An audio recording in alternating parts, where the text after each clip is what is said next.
have the honor to introduce to you today Tim Schmidt from Rejuve Medical. Tim has over 10 years of networking experience, has studied and mastered 40 leadership, self-help, and sales books that have led to the inspiration behind his education in networking. So welcome, Tim. Well, cool. Well, first and foremost, thank you for having me out here today, and thank you for the great turnout. You never know what you're going to get. You come here and get an audience, and there's like 3 people. And then you're kind of awkward because you're like, it's networking, but how do we network these 3 people? And how do we get them some results? So no, thank you to you all for being here. I think I counted close to 40 people here, so that's exciting. It's really exciting. And if I was to tell you that I wasn't nervous, I would be lying to you. I think everybody who gets up and speaks in front of their peers or in front of others and has a moment to teach someone something has earned a large responsibility to share that message with someone else. So the words that I present to you today aren't necessarily all of my own, but it's just a message that I've been called to deliver to you. And I hope that's what I do for you all here today, is to deliver something that's impactful and something that you can take with you today and then also experience success using it and applying it. So a little bit about myself. Like you said, I had 10 years of experience in networking. That is true. I've been networking really actually even longer than that if we look back and really look at the stats behind it. And to take a long story short, I was the guy in high school that didn't really necessarily just settle into one group of friends. I was kind of that clique buster. And it was always my goal in high school to be the most well-rounded individual so that when I left there I knew exactly what I wanted to do. Funny thing is, I was the most well-rounded individual that I could think I could possibly be, but I knew nothing of what I was going to do. So I was good at a lot of things, but never the best at anything, and as that individual. And so that kind of led me to get into college. I went over to St. John's, and I went for communications with a minor in the arts, and I pursued that for some time, and then ended up getting hired out by Pleasureland RV Center, and I sold campers, which, by the way, was my second most favorite job I've ever had. My favorite job I ever had was working at Dairy Queen in Clearwater. That was a blast. I'll tell you, I came up with some pretty cool ice cream treats. And it doesn't show it, but I did. And so we had a lot of fun creating blizzards and having fun. But we also, my favorite job outside of that was selling campers, because I was selling something that wasn't like selling toilet paper and toothpaste. I was selling the birthday party and the birthday cake, you know what I mean? So it wasn't something that they had to buy, it was something that they were honored to buy. So that was a lot of fun because it allowed me to paint the picture of what they were going to have, futurecast what their life was going to be like with this new camper, what their family memories were going to be, and what their experiences were going to be. So it allowed me to kind of start getting some skills about how to relate and connect with people, and then how to establish and build their future and show them what they could have.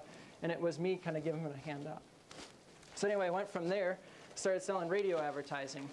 Now, any of you who are in here who sell radio advertising, my hat is off to you.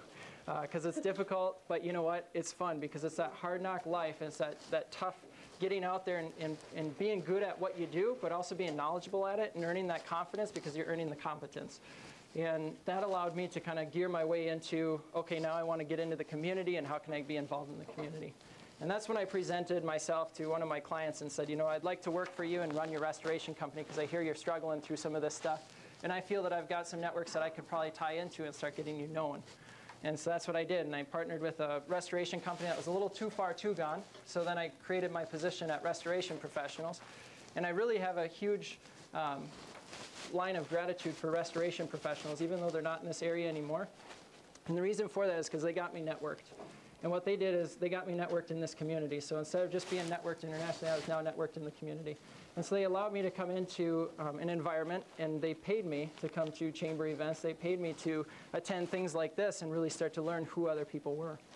And so then I went from Restoration Professionals, then I ended up, one of the places I ended up at is now is Rejuve Medical, where I'm now their business development director, and I'm just kind of in charge of overseeing many different operations and facets of the business. So my day-to-day operations are very different every day. Some days I'm coaching, some days I'm sitting behind a computer screen and building websites. So it really changes from my day-to-day. My family at home, I've got 2 awesome kids and one on the way. I've got Dominic, who's 4, and then I've got Bennett, who is 1 year old, both born in March. So they have a good gap and a good time gap there. And then we've got one coming October 8th. We've got our 3rd child coming, so I'm really excited about that. And so we're halfway to 5. I guess we're over the halfway mark here pretty soon to 5. And then we're pretty excited about that. So my wife, she's amazing. She's actually my mentor and coach. She keeps my head in check, and her name is Mandy. So that's a little bit about my family and my background and kind of where I come here. But wouldn't it be interesting if I said, I've got a subpar family, an average wife? Can you imagine? I always get excited when I hear people get up on the stage and they talk and they say, I've got this amazing wife. It's true, though. My wife is amazing and my family is really cool, and you would feel that way if you met them. So anyway, I just get a kick out of that. So what we're going to talk about today is networking. And it was really funny. Actually, I was at a networking convention down in the cities in Minneapolis. And I'm going to one in Chicago, so sorry.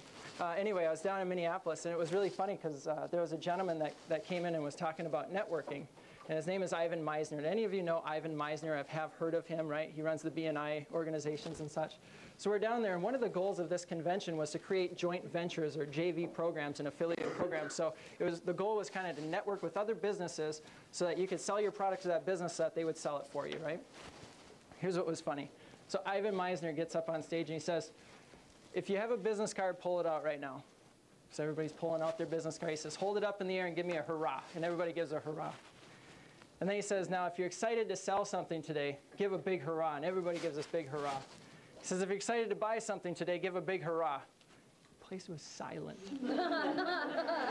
I think there was one guy that went, woohoo, just to kind of be the guy that did the woohoo to be heard, right? And Ivan said, everybody get to know that guy, and so it was really kind of comical. But it's the truth. That's the networking disconnect nowadays. Everybody's out to sell something, but nobody's out to buy anything, right? And so we kind of become disconnected. And it's really funny, too, because it's kind of like giving a power tool, right? If I give you a power tool and I say, here's your saw, go cut that piece of plywood, but I don't give you a power source to plug it into, how long are you going to be there that night? You know what I mean? So you got to always have something that's going to power some of the amazing tools that are in front of you. And I think some of the amazing tools that are around us every day are people. And so how do we power those people? And that's why I named this talk Networking Unplugged. For two reasons, really. Number one, because we're going to learn about people. And number two, the other reason is that, you know what? I'm just going to kind of go on some tangents on a lot of different things. And so it's going to be a lot of fun. So y'all ready? Let's dive in. So when I first started networking with Respro, or actually even further back with that, when I was first networking with Regent Broadcasting, one of my clients invited me out to their open house. And so I showed up to their open house, and of course, I don't know anybody that is going to be at this open house. And so I'm starting to get nervous because, I'm here because I just want to show this guy that, I'm his radio guy and I want to be his cool client, and he's my biggest client, and so I need to show my gratitude to him, and I'm going to show up to his event, right? Then I started thinking, well, what if I'm only there 30 minutes? Is he going to look at that as, why did this guy only show up for 30 minutes and bail? Am I not that important? So then I started thinking about all these different excuses, and meanwhile the radio's playing, Beautiful Day by U2 or something like that, and I'm like, yeah, this is good, trying to get jazzed up, and I'm cranking up a little more, but I just get a little bit more nervous as I'm listening. And lo and behold, I started thinking, maybe I could come up with an excuse. It's my mom's birthday today, so I'm going to go as my mom's birthday, so I got to leave early because we're going to go to dinner, right? Or, no, that's not going to work. And I started thinking, well, maybe I'll just get sick enough because I'm nervous enough right now that I'll just actually throw up. Or maybe what I could do is just go in the bathroom next door over at the Home Depot, and I could, walk into the bathroom, give the guy a call, grab a wad of toilet paper, start chucking it up in the air, say it, and then just tell him, you know what, I'm in the bathroom right now, I'm throwing up, I can't make it. And as a matter of fact, it's white. Throwing up the toilet paper, right? So now I'm not lying. So I'm thinking of all these excuses, and I'm just not coming up with anything. And actually, all the nerves and all the thought that went into it probably took more energy than me just going into the stinking party, right? So anyway, I think this relates to a lot of us. A lot of us can feel that way sometimes when we're going into an event. We feel kind of in a foreign place, or we feel just kind of as an outcast, or why would anyone care if I'm there anyway, or why do I even matter in the first place? And so that's what I want to cover right now. And so I'm going to kind of start and kind of go back a little bit to, what is it that creates relationships, and how do we start these relationships, and then what progresses from the relationship. The first and foremost, we got to clear our minds of selling something. We got to clear our minds of our own selfish needs and desires and, admirations and everything that we know about us. We have to let it go. And we have to go in with an open mind and just be willing to communicate with someone else and learn about them. Because the whole idea behind networking is collecting information. That's all we want. I remember actually even having a conversation with John Hergis from Falcon Bank, and he said, oh, I hear you're building a new building. Absolutely, we are. And I could just see him biting his tongue. He wanted to say, do you have somebody to finance that building? You know, you could just feel it. But the guy is so powerful and he's so amazing. If any of you have ever met him or haven't met him, I encourage you to meet John Hurgis from Falcon Bank because he's an amazing networker. But I could just see him biting that tongue, you know. And a few days later, I get a note, you know, a nice thank you note saying it was nice connecting with you. And oh, by the way, I have this service I'd love to introduce to you and so on and so forth, which is amazing. Just really a class act individual. And so we have to know that it's not about our intentions and what we're doing. We want to learn more about other people. So to break this down, how do we develop relationships? Well, number one, we have to break the silence. How many of you think that's an awkward situation in a relationship, breaking the silence? Now, how many of you have already broken a relationship boundary, you're in a conversation, and then you have that moment of silence? Any of you? And it's really awkward, just like, the weather's nice, you know? It's nice out, and yeah, it's just awkward. So coming up with some of those clever ways to break out of those situations would also be a good thing to learn and know. The funny thing behind that, too, is that we've always been taught as kids, always been taught, don't talk to strangers. Your family ever tell you, don't talk to strangers? Well, guess what? Those habits are bred into you whether you like it or not. And so when you get older, the first thing that goes through your head is don't talk to strangers. And especially if they offer you candy, don't talk to strangers. And so all these trade shows where they're giving away candy, don't talk to them. Just kidding. So anyway, we got to break that habit. And it all starts really basic, just smiling at people. You know, how do you approach people? If you're at the grocery store, are you stern-faced walking through that grocery store focused on what you need to get for yourself that night? Or are you open-minded enough to say that when you walk past somebody, you smile at them? Or do you still have chivalry, and do you still open the door for someone if they don't have automatic doors, right? And some of those things kind of come into play because in networking, it's not, you really live in a glass house. It's not who you are just all the time. It's not who you are just in the workplace all the time. It's who you are even outside the workplace. You live in a glass house when you're networking because your reputation rides with you. And your representation rides with you, how you present yourself and how you carry yourself. And because that's really the truth behind who you are, is who you are when no one's looking. And that's where I think all integrity stands. And so if you are out and about, especially if you're wearing your logo, if you're part of Rejuve's company, I'm telling you what, if you're wearing your logo wear, you better be a class act in the public because we don't need any of that garbage out there if it's not. And so we really stay true to that. We watch what our employees are doing outside the workplace, especially if they're wearing their logo wear. So that becomes very important to us. So when you are, think about that all the time. Well, who are you when no one's looking? And it's funny too, you know, if you smile at a baby, what do they usually do? They smile back at you, unless they think you look weird, and then they cry. That usually happens to me a lot. But no, typically they smile back at you, right? They like to interact with people. They smile, they laugh, they're cute, they're friendly, they're fun, and they also make you feel fun and friendly and cute and smile back. It's kind of a cool mirror effect, right? That's why whenever there's little kids in the room, as long as they're not screaming and bouncing off the walls, unless they're at Bounce Depot, it's okay, right? It's fun because we like to see that childlike mentality, that just the little kid attitude that everything's fun and everything's new and everything's exciting, right? It's kind of the same reason why when you get a job for the first time, you're really excited for the first maybe year at the most because you're in pursuit of a new dream. You're in pursuit of a new goal. You're going to change the world through that company. You're going to change that company through you. You always have all these thoughts and these ideas and these goals and these aspirations and ambitions that you're going to do something for that company. Well, I think that's really what yields happiness too, isn't it? When we're smiling, what yields happiness? The only way that we can be happy in my eyes, and this is my own humble but accurate opinion, the only way that you can be happy is if you're in pursuit of a dream or a goal. Is that not true? Think about the people in your life that are just negative all the time and just draining all the time. Why are they draining and negative? Because they see other people with goals, aspirations, dreams, and hopes of succeeding, and they have to tear down their dreams, hopes, and aspirations and ways of succeeding and criticize them, and they become this critic because they see others succeeding around them and they don't have a purpose or a goal. So I think what a lot of times happens is people get out there and meet with these people, and then they go, well, you're negative and stupid, I don't want to be around you. And they don't even give them the time today, and then they also start throwing up all these judgments about them, and now they can never network with that individual. But what if that individual is the one person that could connect them to the next big client or their next big person, right? Well, here they have all these judgments and aspirations against them, when all that really could have happened is they could have given them a hand up and tried to tell them or show them or preach to them that what is good about this individual. And if they would have complimented that individual a long time ago or told that individual what they were good at, that individual probably could have got excited and probably started a new dream, goal, or aspiration. What would have that brought? It would have brought happiness to that individual. And then that happiness would have yielded, hey, thank you for doing that. I'm grateful to you. And oh, by the way, here's my biggest client, and you should be yours too. You just never know that ripple effect, right? And I just went way deep into my talk, but I'm coming back now, right? Man, I love this stuff. So, listening. It's the one thing I can't do right now is just listen. It would be pretty fun, though. It would just be a cool talk if I just said, all right, all you guys tell me stuff. Everybody talking, that'd be kind of fun.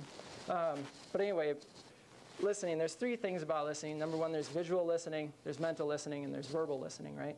And so people know when you're listening because they're getting head nods. They're quiet. You know, they aren't eating their crunchy chips. Which, by the way, everybody, when you eat crunchy chips, nobody can hear you, so don't worry about it. You can just chew them up. I always think that's so funny. You all know what I'm talking about, too. That's what's funny about it. You're like, do I eat my chips right now? Because they're really loud and crunchy. No, nobody can hear you. You can only hear yourself. So anyway, man, I get on tangents sometimes. So that's just totally me. So anyway, when you're listening goes deep, okay? Listening goes more than the surface layer. When I talk about listening, I talk about it like drilling a well of water, right? When you're listening, you're looking for, what's the best way to put it? You want conversation in the future. You know those people that you get around and it's like you just pick up, like you just where you left off, but you haven't met with them for like 2 or 3 years? But when you meet with them, it's like you just know exactly what you want to talk about. That's because you've drilled the well of water. You have something to drink from the next time you meet with that individual. But if it stays shallow and it's a shallow conversation all the time, you're always just in a rocky place. You never really have anything to work with because you just always kind of stuck, right? And it's always dry. So here's what I mean by it. A lot of times when you talk to somebody, it could even be conflict resolution. So this could go even beyond networking. When you're talking to somebody, usually if you say, hey, how is your family? Well, my family's good. Well, go a layer deeper. Tell me more. You know, it's funny, Chad and I were having a conversation. Chad used that exact line. Well, tell me more. But, what's going on with your family? How many kids do you have now? And so also I could go a layer deeper, and now I could introduce to Chad that I'm having my third child. Chad's excited. Chad is gratitude that he had that conversation. Chad can now take notes on that and keep that in his books so that he knows that next time we have a conversation, even though it's a year from now, you can say, hey, how did the birth go for the child? In October, whatever.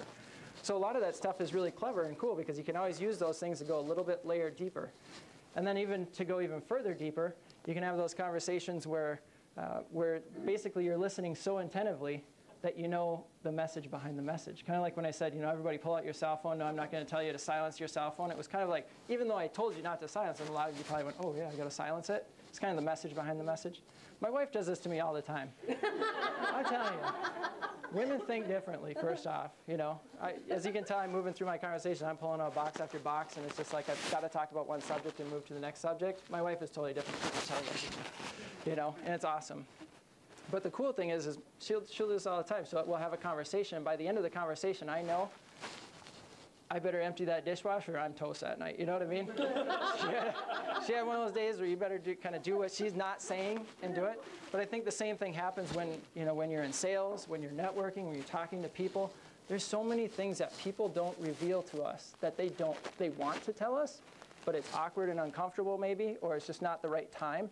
But they're just searching for a way to introduce something to you.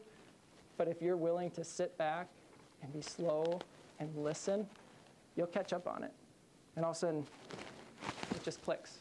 And now it's just like, I know exactly what I need to do with this individual. I know their hot buttons. A lot of people will say, well, this individual is only motivated by money and they're so shallow I can't stand them. Really? That's what they're motivated by money? Well, that's a layer. That's the first layer. All you've ever gotten to know that individual is the grassroots level. But if they really would have dug deep into the well, they would have found out really quickly that if they would have thought, where is that money going to? This individual might come to you more often than not and say, I just need more money, I need a raise, I need a raise, I need a raise. But then you start thinking about it, and you get to the deeper layer, and you realize that they're trying to feed the hungry children in Africa with this money, and that's why they're motivated by money. So were they ever motivated by money? No, they're motivated by feeding hungry children in Africa. Well, there's water, there we go. Now we got something to talk about.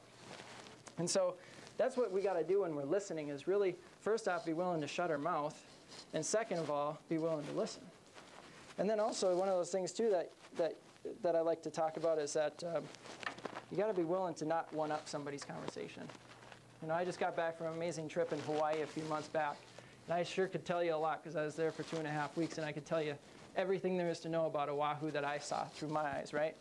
But if I'm talking to somebody and they say, you know what, I just got back from Oahu, I just stayed at Waikiki Beach, I was surfing, I got up for the first time in my surf lessons, it was so amazing.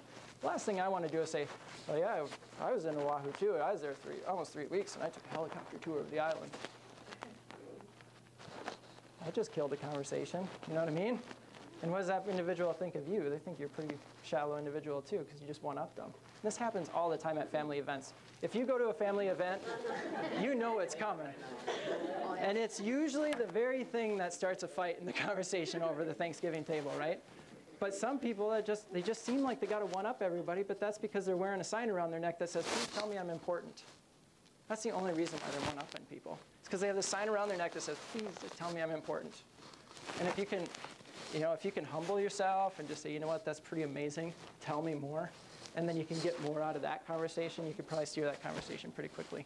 But think about that conversationalist or that person that you like to go and talk to all the time. Why do you like to talk to them all the time? Because you talk to them. They're a good listener, right? And that's why they're your favorite all-time conversationalist person. Because see, there's a gossiper, there's a bore, and there's a conversationalist. The gossiper talks about other people all the time, and they talk negatively. A bore talks about themselves all the time, and a conversationalist listens, right? True? Getting some head nods? Some people are tuning out now? No, just kidding. So it's pretty cool. After you gain some of that information, though, what you want to do is you want to go ahead and store that information somewhere. Have a Rolodex. I don't know who still owns a Rolodex, but if you do, I apologize. I'm just putting you down. So if you have a Rolodex or you have something, go ahead and start putting those notes into something. What I use is what's called CamCard. It's an app on my phone. And what I can do is I can pull up CamCard. And in CamCard, I can basically take a photo of the business card of whoever gave me their business card. And then and it stores all their information. It automatically scans their information into my phone. And then I can go ahead and go to my card holder. In my card holder, I've got everybody's business cards already scanned in there, so I can throw away their business card. I don't lose my phone, but I lose business cards. And then also what's interesting about it is I can go in here and I can go, let's find John Schroeder's card from Town Square Media. I can open him up. And I could tell you everything about John. I'm not going to because it's personal. But I'll tell you what, it's pretty handy because now I can go back and refuel those conversations that we left off at. And the other neat thing is now I know that John Schroeder likes to walk in the gardens barefoot, so right now I'm having those conversations with him. Hey, when are you going to plant your garden? I'll bet you already have a garden little greenhouse in your house right now that's ready to go out, when summer comes, right? So we can talk gardening. We can have a great conversation about it. And he feels good because he got to talk, and I learned more information. And then I learned that he likes to walk barefoot in his garden. Why does he like to walk barefoot in his garden? Because as a kid, his mother used to be out there picking beans and stuff, and then he would go out there as a kid barefoot and run through the garden. He just thought it was a cool feeling, right? So all these little things that you can start to learn about people are going to help you network because you're going to start building that trust. And I'm going to talk about trust in a little bit. Some of the networking crimes. There are bombs in networks, and they're just waiting to blow up. Right? Y'all have those relationships that if the wrong information gets into the wrong hands of one of those people you're networked with, your whole network could explode. You have this big master grid of a network, right? And all of a sudden there's this bomb right here, and you're like, oh. So again, it goes back to living in a glass house. There's information that you have that you got to keep. I'm sorry for you, really, But I also think that if you can position yourself right, you can have those bombs in your life. But the nice thing is you can reveal that information to individuals, and you can share it, and it can become nothing. So, but the crimes that can really explode a network and actually destroy a network are going to be things like this. There's 4 of them. 4 rules that I always say will throw you in networking prison. Number 1, never mess with anyone's money. If there's a transactional dispute and you just aren't sure, did I pay you, did I not pay you, did I do this or did I not, or did I give you the correct change or did I not, just make sure that you're on the other end where you lose, because in the end you'll win. So never mess with anyone's money. It's a huge key. Number 2, never mess with anyone's spouse. Never mess with their family. It'll blow you up fast. Just don't do it. You know what? Be respectful. but have dignity. You know, there's ways to properly greet someone's spouse. There's ways to properly talk to someone. You know, unless there's an appropriate reason to have that spouse's phone number in your phone, don't put it in your contact list. Always go to that person and ask for that number if you need it. Those sorts of things. Also, you know, even if you're going to a conference or something, it's just you and another coworker. Don't ride in the car alone with another gender. Why? Well, Tim, why do you bring this stuff up? This is kind of deep, isn't it? Well, yeah, because I want you to win. See, if you ride in the car with another gender that's not of your own, that people don't know, and all of a sudden you're driving by and you're at a stoplight by Dairy Queen, and they're like, hey, that's Bobby, and why is that girl with her? Isn't he married? You know, doesn't he have a spouse? Where are they going? You know, and all of a sudden people just start thinking up weird stuff. But if you can avoid those situations, why not try and avoid them? Is it going to always happen that way? You know, can you always avoid that situation? No, but if you can, do it. You know, why not? Never mess with anyone's ego. Never mess with anyone's ego. I don't have to go much into that one because it's pretty straightforward. Don't mess with their ego. It'll throw you in prison real fast. And don't spread that gossip. Never spread negative, right? If you have something negative to say about somebody, either take it to them or just digest it and eliminate it. Forgive, you know? That's going to be the easiest way because either way it's going to stir up bad emotion. It's going to come back and destroy your network. So just never mess with anyone's ego and never spread negative because you don't want to be that guy. And also with gossip and negative, I mean, if somebody's willing to come to you and they tell you the gossip of the world and the new trending news, but behind why somebody is a bad person, what are they saying about you when you tell them something that's your misfortune and your weakness? Are they spreading that to the world too? Odds are they are. So how much trust do they have when they're spreading negative? Pretty little. So how much trust are people putting in you when you're the one spreading the negative? I'll leave that up to you to think about. That's deep. That's dark. Joke time. No, just kidding. Now, moving back into building relationships. I get off subject sometimes. Building relationships, some of the things that we want to cover is call people by name. Dale Carnegie talks about this all the time. And actually, Dale Carnegie had a knack for this. He was able to call everybody by name all the time. And you know, he had a memory of, you know, an astronaut, I swear. I don't know if astronauts really have a strong memory, but he was good. He just knew what to do, when to do it, and how to call people by their name. Because the greatest words to me is Tim or Dad. I like that one too. It's so powerful. It just makes you, oh, I heard my name. That guy has my name. That's a great name, you know? That sort of thing. It always happens. I want to talk to that guy because he has my name. There's even like a Facebook club out there for Timothys. If your name is Timothy, you can be a part of the group. Well, dang it, I'm in. You know what I mean? Sign me up for that one because that's a good one. So it's funny. Some of the things people admire and get excited about. Yes, that's right. I get excited about that. Be friendly and helpful. See, I also manage 30 townhouses outside of what I do with Rejuve Medical. So I manage these townhomes, and when you're managing 30 houses, you're really in charge of 275 people, which really in hindsight, if I was the mayor of Pease, Minnesota, I would be the mayor right there, you know? So it's really funny because people call me the mayor. I get a kick out of it. But whenever that doorbell rings, there's two ways I can react. When the doorbell rings, I can either go, "Gah! Stinking doorbell, I'm going to unplug that son of a sucker someday. You know, hate that doorbell." Or I can stand up and go, "Doorbell rang. It's my opportunity to help somebody today." And I can open the door and say, "How can I help you today?" There's two ways you can answer it. It's either you can be proactive or you can be reactive. And either you're going to react to a situation or you're going to be proactive to the situation. You're going to keep control, right? And so I always just say approach those negatives as if they're good. Because, see, people aren't the problem. They're actually the key and they're the solution. Sometimes your problem people, the reason why they're a problem is because they're revealing your weaknesses. So you're like, I need to either eliminate them or I need to, you know, take ownership of it. And there's two ways that you can look at that. So being proactive would be taking ownership, and you know, being reactive would try to eliminate it. See what I mean? So we want to really, I cherish those people. When they're problematic, sign me up. I'll take care of them. I'll handle them. Because obviously there's a flaw in my life that needs to be revealed to me, and I need to have that exposed so that I can work on it.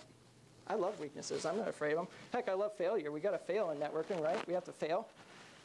Some people, they fall down and it's like, boom, pop right back up. I fell down, but I'm up, so I'm good. I can keep going, right? Well, there's other people, they fall down and they clean the floors while they're down there, right? And then they stand back up and go, yeah, that's right. My floors are clean. Yours are still dirty, sucker. You know what I mean? So when we're networking, it's okay to fail. Be genuinely interested in people. Again, this goes back to what I was already talking about earlier, that we just want to, we got to erase our selflessness and we got to be genuinely interested in them. I once met with somebody and I was meeting with them and they just changed my perspective on it, because I was going and I kind of got long in my meeting. And I said, you know what, I'm sorry, I really went long, and here it was me just rambling on, talking about aimless stuff. This guy was listening. He says, don't worry about it, Tim. He says, I scheduled out an hour and a half for this. I actually put an extra 30 minutes on my schedule just for you. So if there's anything else you'd like to share, please share. And he's like, wow, that guy actually put the time in his day to know that I was important enough that he was going to give me that time, and his thoughts were nowhere else but on me. How powerful is that? You know, when you're networking, go with 3 business cards, or 4 or 6 or whatever amount of time you have, and just take that amount of business cards with you, and then go and meet and talk to somebody and really connect with those individuals. And when you do, give them your business card. And then go to the next person and transition, right? Instead of trying to be that guy that's out there, here's my business card, here's my business card. Nice to meet you. I'll be in touch with you soon because you can buy some stuff. But, hey, nice to meet you. Hey, you know what? There you go. There's my business card. And you look approachable, so I'm going to talk to you too. Thank you. It was nice to meet you. All right. Have a nice day, everybody. I'm out of here. I've got all these cards. Oh, I'm so excited. Oh, my boss is going to be proud. And they start confusing activity with accomplishment. Did they really achieve anything in their network? No, nothing. But they have all this activity, but no accomplishment. So really don't confuse that. So be genuinely interested in people. I don't know how I got into all that. Be considerate of feelings, and learn to be of service to people. How can I help you? What can I do for you? And that's where the chamber becomes a really, really cool network that I've really enjoyed a lot, because it is about a serving business. How can I get someone else some referrals? How can I help somebody else out? And then what can I take from chamber? How can I be more networked with the chamber? You know, how can I be involved? And those who are networking are usually happier in many different ways. They're usually happier in their marriages. They're usually happier in their relationships, their families. They're usually happier in their communities, and they're actually more of a community involvement. There's a great book out there called The Go-Giver. And The Go-Giver is awesome because it talks all about just being that guy who's going to be out there to serve others and serve other people. It's really good. If you haven't gotten it, I recommend it. And you know what? This is kind of interesting. Having goals in networking and having just goals in life. See, the people who are more approachable are those who have goals, right? Because again, we're happier, we're pursuing something, we have something to share. So imagine this. Imagine if we lived a life without goals. It'd be like this. It'd be like playing a basketball game without a hoop. Can you imagine watching this? If the Timberwolves would take away the hoops and say, go play. They do a jump ball and the guy gets it and he's dribbling. And he says, stay away from me. Don't come by me. This is my ball. And all of a sudden they have this hoarding mentality, right? This is mine and don't you dare touch it. Well, how can you share and give back when you have a hoarding mentality? Well, the whole reason is because you don't have a goal. And then you start thinking about it when you're in networking, that sometimes the gifts and talents that you've acquired throughout your years of experience really aren't meant for you at all. Yes, we want to develop them, but sometimes those talents aren't meant for you. See, if you're playing a game of basketball and you're the #1 go-to guy to make a shot from the three-point line and you sink 9 out of 10, if there's a guy blocking you right now, and then there's a little man on the other side, and someone threw you the ball, and now you've got the ball and you need to take that winning shot and the seconds are winding down, and there's this little guy out there just shivering, just shaking, trembling, but he's wide open and nobody's covering him because he's the guy that stinks, you know? He doesn't know how to shoot a ball. They need to make 3 to win. What do? You throw him the ball. You know, sometimes your talents and the gifts that you're given really aren't meant for you at all. Sometimes we need to pass those off to someone else and give them the light and the opportunity to make the shot. Lo and behold, he makes the shot, scores, wins the game, the crowd goes nuts, and everybody's giving him the accolades. Granted, there was a team behind him that led him to that specific event, but hadn't you passed the ball, it would have been on you, and then you would have been taking all the glory, and that guy would have never succeeded any further than that. But now it boosts his confidence, his excitement, and his morale, and now he's willing to go out and change somebody else's life, and you have to humble yourself back and say, that guy is great. That guy is worthy of that light that was given to him. But really, all you do is put him in a position to win. So when we're networking, think about your network and who can you go out there to and pass that ball to help them win or help them succeed or help them move forward in some way, shape, or form, right? Because again, when you do that for someone else, a large crowd gathers around that individual and they're excited about that. But then that individual will never forget where that ball came from. He's going to go, you know what, that was that guy that passed it to me. Oh, you're kidding me. But he's like one of the best. Well, yeah, but he gave it to me. Let me take that light. there's something special about that guy, you know, and then all of a sudden the word spreads out that way that there's something better there. So I like to talk about that. Is this helping people? You guys liking this? I'm telling you, it's unplugged. It's unplugged. I get so fired up sometimes. Really all that life is a realization of our gifts, a realization of our talents. And then the more people that you bring along with you just shows how much more you're enjoying the journey, right? So the more that we bring with us is just how that is. But now we build trust. Why do we trust people? We trust people because we're showing a sign of love to that individual. If I know a lot of weaknesses about somebody, or I'll turn that around. If somebody knows a lot of weaknesses about me, yet they give me their trust, that's pretty loving, isn't it?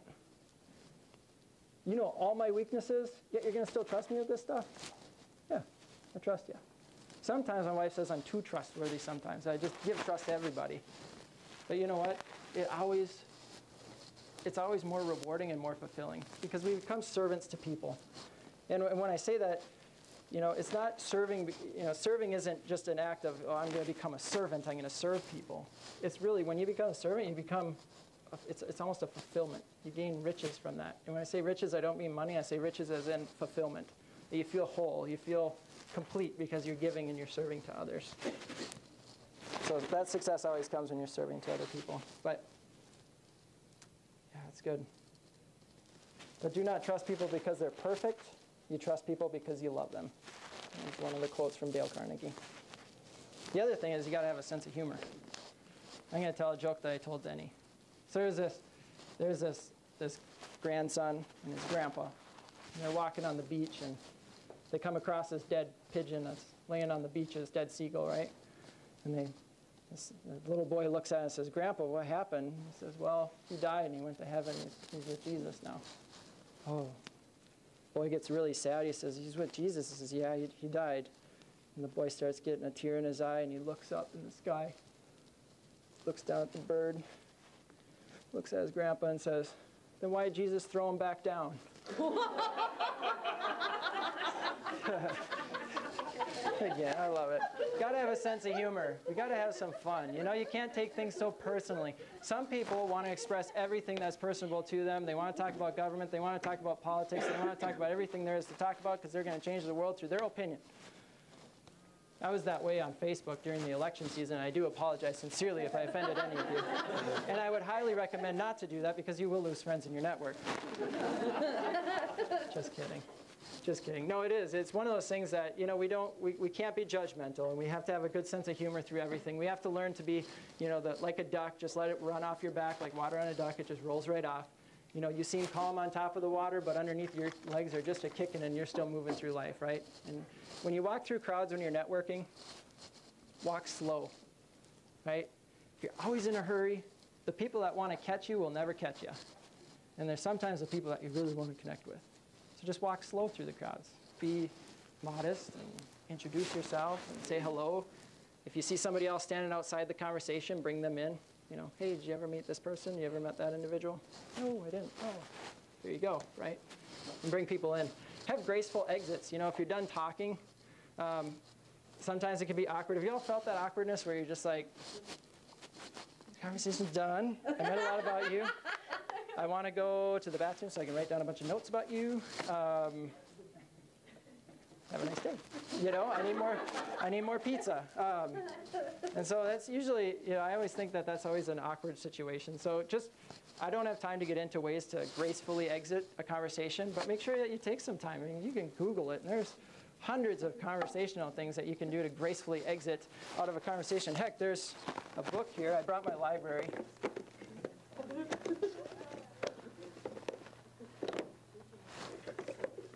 I thought I brought my library. There is a book, though, that's called, here it is. That's right, I've read it. The Power of Meeting New People. And in here, there is a spot that talks about gracefully exiting conversations. And there's all kinds of different ways to gracefully exit a conversation. There's also great conversational starters in here. Heck, there's 50 ways to break the ice, all in a little book. again, I didn't learn all this stuff just, because I was born and said, hey, I'm a networker. Hi, Mom. Hi, Dad. Hey, where's the doctor? I had to learn this stuff.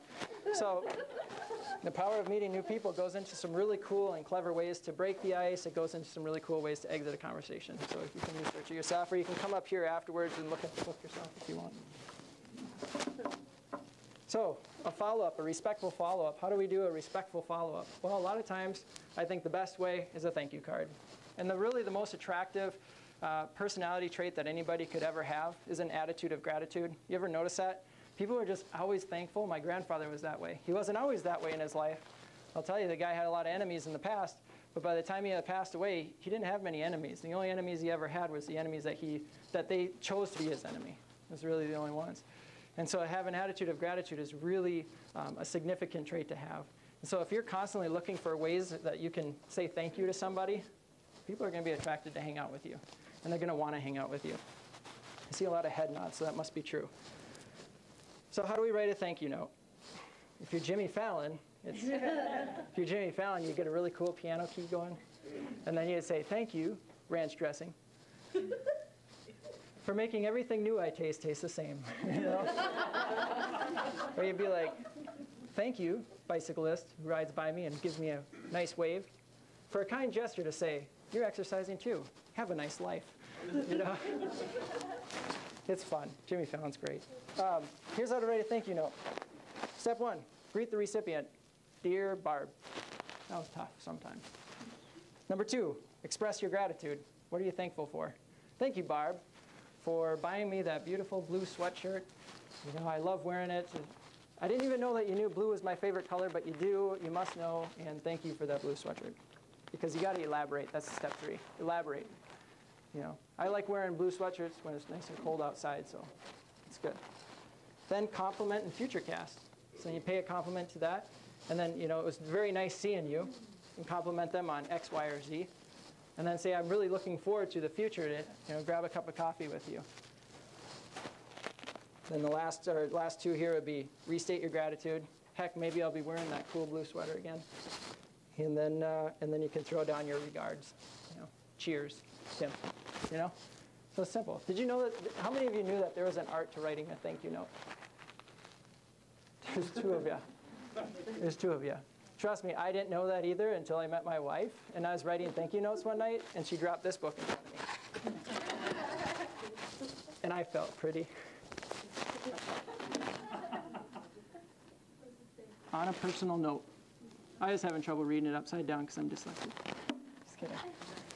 On a personal note, inside here it's how to write a thank you note, how to write a sympathy card, there's an art to everything that you could write. I was amazed by that here. It's like, wow, I don't know everything. Anyway, I've got time for this. This is going to be really quick. I'm going to give you all a trade show secret. Is that cool? Do you all go to trade shows? So is this adequate to give a trade show secret? Because I was just thinking of Jimmy Fallon. I was talking to Jimmy Fallon. And so this is going to point out things. They're asking questions. It's just a ball. It's just so much fun. Do I do that every show? No, I only do it at the ones that they don't give me the list to, but it's been a lot of fun. So that's trade show secret. Thought I'd have some fun with that one, just because I talked about Jimmy Fallon. So I'm going to wrap things up because we're just out of time here. I've got 30 seconds. But just really become an encourager to people. I brought my library. I could show you all the different books that I have. Be willing to study. And one of the books that I was once given was called Balcony People. And it's just a tiny little book, and it's flowery. It looks like something on my grandma's shelf. It's awful. Matter of fact, when I was there, I had my Harry Potter book out, and when I was sitting at Perkins, and then I put my other book inside, and I'm like, Harry Potter. And really, I'm reading Balcony People. So anyway, so the story is, it's all about giving a hand up, helping people up, elevator people. Are you looking down on people and pushing them down, holding them down so you stand taller? Or are you helping people up along the way? Because along the way, they'll help you up too. It's all about platforms and helping others, right? Be encouraging. So no man can become rich unless they enrich others. Again, that's Dale Carnegie. But there's 4 windows to life. There's things that we know about ourselves that everybody knows about us. And that's going to happen in your network. There's things that you know about yourself that nobody else knows, and that's going to stay the way it is in your network. There are things that you don't know about yourself, but others know about you. And that's what you're hoping to draw out of people. You hope that people will share those things with you that you don't know about you, but they know about you. And even better yet, you need to be that person to them. Share with them the things that they don't know about them, that they should know about them. You know what, you're really good at doing this. I think you should do this. And invite them. You know, you're a great networker. I really think that you connect well with people. You should be at the chamber. You know, come on out to the chamber. I'd love to introduce you to so-and-so and so-and-so. Oh, you really think I'm a good networker? No, I really don't, but you could be. You know what I mean? Just kidding. But no, invite them out. Have fun with them, right? And again, enjoy the journey along the way. And really, true success comes down to this. It's not about how much money you have or the material possessions that you possess. See, true success is about the number of lives that are better off because you lived. Be that encourager for other people. Help them out. My grandpa always said before he passed away, he says, and this is a part of a song too, he says, there's no hearse with a luggage rack, so it's about who you impact. That's good. So my assignment for you all here today is just really, you know, go out there, think of somebody that you could spread that gratitude message to, you know, why you're thankful for them, encourage them in some aspect or some way in life, because that will be rewarded, and you never know. There was once this time when I was at Region Broadcasting, and every day there was this Mountain Dew in the refrigerator. I got so sick of looking at the Mountain Dew, so I drank it. Well, then the next day, that Mountain Dew was back, and I'm like, where'd that come from? I come to realize that there was a gentleman that every day at 11 o'clock, it was part of his daily routine to drink that Mountain Dew. I did not know that. He got there before me. You know what? I totally screwed up his day. Went home, he kicked the cat, put a hole in the wall, you know? It was bad. It was a bad situation, but I felt bad, and I had to apologize for that because I was the one. He asked who drank it, but it totally triggered that bad day. So even just that smile again in the grocery store, be that encourager. Be that reason for somebody else to go home and make a difference or change their attitude that day. Because when you experience these small successes, you begin to believe in yourself. And when you begin to believe in yourself, you can then believe in others. So thanks again for having me. I hope you got something out of this networking talk. I know you did. Hope you all leave here changed and have some fun. So thanks again.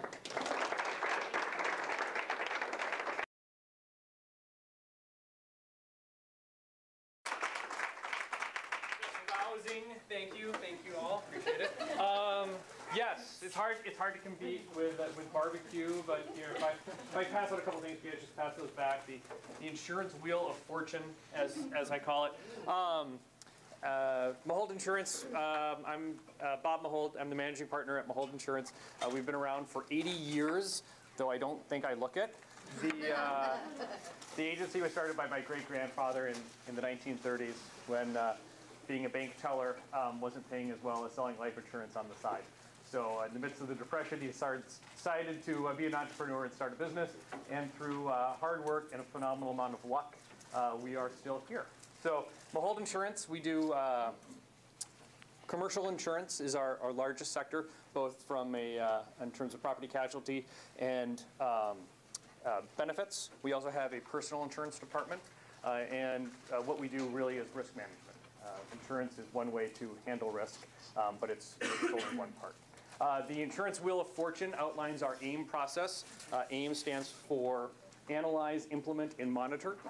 If you've ever purchased clothes online, sometimes you get them and you find out that they don't necessarily fit.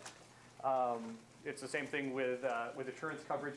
Just because that's what you had last year doesn't mean that it necessarily fits this year. Because you've been going to the gym, working on your wellness, and you've lost a lot of weight, right? When we look at new clients or our existing clients, constantly we are looking to see does what they have fit their needs. And if you just have someone come in and they say, look, I'll get you whatever you had last year, better, quicker, faster, but it's going to be exactly the same, it may not fit. So by analyzing an organization to find out what they do well and what they can improve on, we find ways to determine what it is that they really need, and we also find ways to make them better. That's when we go into the implement portion and help make our clients the best risks possible for insurance carriers, and then we monitor that program on an ongoing basis. So we're pretty proud of the work we do. We work with a lot of you out there. The rest of you, I'm sure that we will soon. But thanks for coming today. We really appreciate it, and looking forward to increasing everyone's network. Thanks.